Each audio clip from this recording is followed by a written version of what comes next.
एक बहुत ही सुंदर भारतीय गांव था। इस गांव में हर तरह के लोग रहते थे। आदमी, औरतें, बुजुर्ग, जवान और छोटे बच्चे।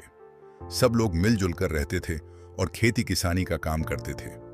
गांव के लोग मेहनती थे और अपनी जिंदगी से खुश थे।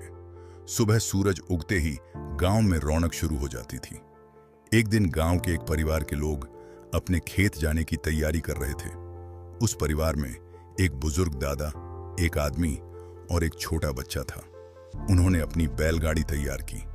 2 बैलों को गाड़ी में जोड़ा गया और उस पर खाद और औजार रखे गए। धीरे धीरे बैलगाड़ी गांव की कच्ची सड़क से होती हुई खेतों की ओर चल पड़ी। चारों तरफ हरियाली थी और सुबह की सुनहरी धूप फैल रही थी। खेत पहुंचकर वे लोग जमीन में खाद डालने लगे। बच्चा भी अपने दादा और पिता की मदद कर रहा था। तभी अचानक बच्चे की कुदाल किसी सख्त चीज से टकराई। सब लोग रुक गए। उन्होंने मिट्टी हटाई तो जमीन के नीचे से एक पुराना संदूक दिखाई दिया। वह किसी पुराने राजा रानी के समय का खजाना था। सोने चांदी से सजा हुआ वह संदूक बहुत चमक रहा था। सब लोग हैरान रह गए। उस रात बच्चे को एक सपना आया। सपने में वही खजाना चमक रहा था। सपने में बच्चा अपने पिता से कहता है, पिताजी, खेत में हमें जो मिला है वो बहुत खास है। पिता प्यार से बच्चे की बात सुनते हैं और यहीं से उनकी जिंदगी में एक नया मोड़ शुरू होता है। तीनों चुपचाप मिट्टी में दबा हुआ सोना बोरी में भर रहे थे। दादा के हाथ कांप रहे थे।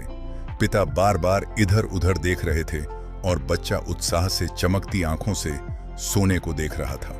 बोरी भरते ही दादा ने धीमी आवाज में कहा, बेटा, ये बात गांव में किसी को पता नहीं चलनी चाहिए। पिता ने सिर हिलाकर कहा, हाँ बाबूजी, अगर किसी को भनक लग गई तो मुसीबत हो जाएगी। बच्चा मासूमियत से बोला, लेकिन ये तो मेरे सपने में आया था। सच हो गया। तीनों कुछ पल चुप रहे। हवा भी जैसे थम गई थी। फिर पिता ने बोरी उठाई और कहा, चलो पहले इसे घर ले चलते हैं, बाद में सोचेंगे क्या करना है। वे खेत से निकलकर कच्चे रास्ते से गांव की तरफ चल पड़े। सूरज ढल रहा था। आसमान हल्का नारंगी हो गया था और गांव दूर से शांत दिख रहा था। घर पहुंचकर उन्होंने बोरी को मिट्टी के घर के अंदर एक कोने में रख दिया। दादा ने दिया जलाया और भगवान का नाम लिया। दादा बोले, ये भगवान की देन है, लेकिन इसका सही इस्तेमाल होना चाहिए। बच्चा दादा के पास बैठ गया और बोला, दादा, क्या अब हमारे खेत हरे हो जाएंगे? दादा मुस्कुराए और बच्चे के सिर पर हाथ फेरते हुए कहा, हाँ बेटा, अगर मेहनत और समझदारी साथ हो तो किस्मत भी साथ देती है।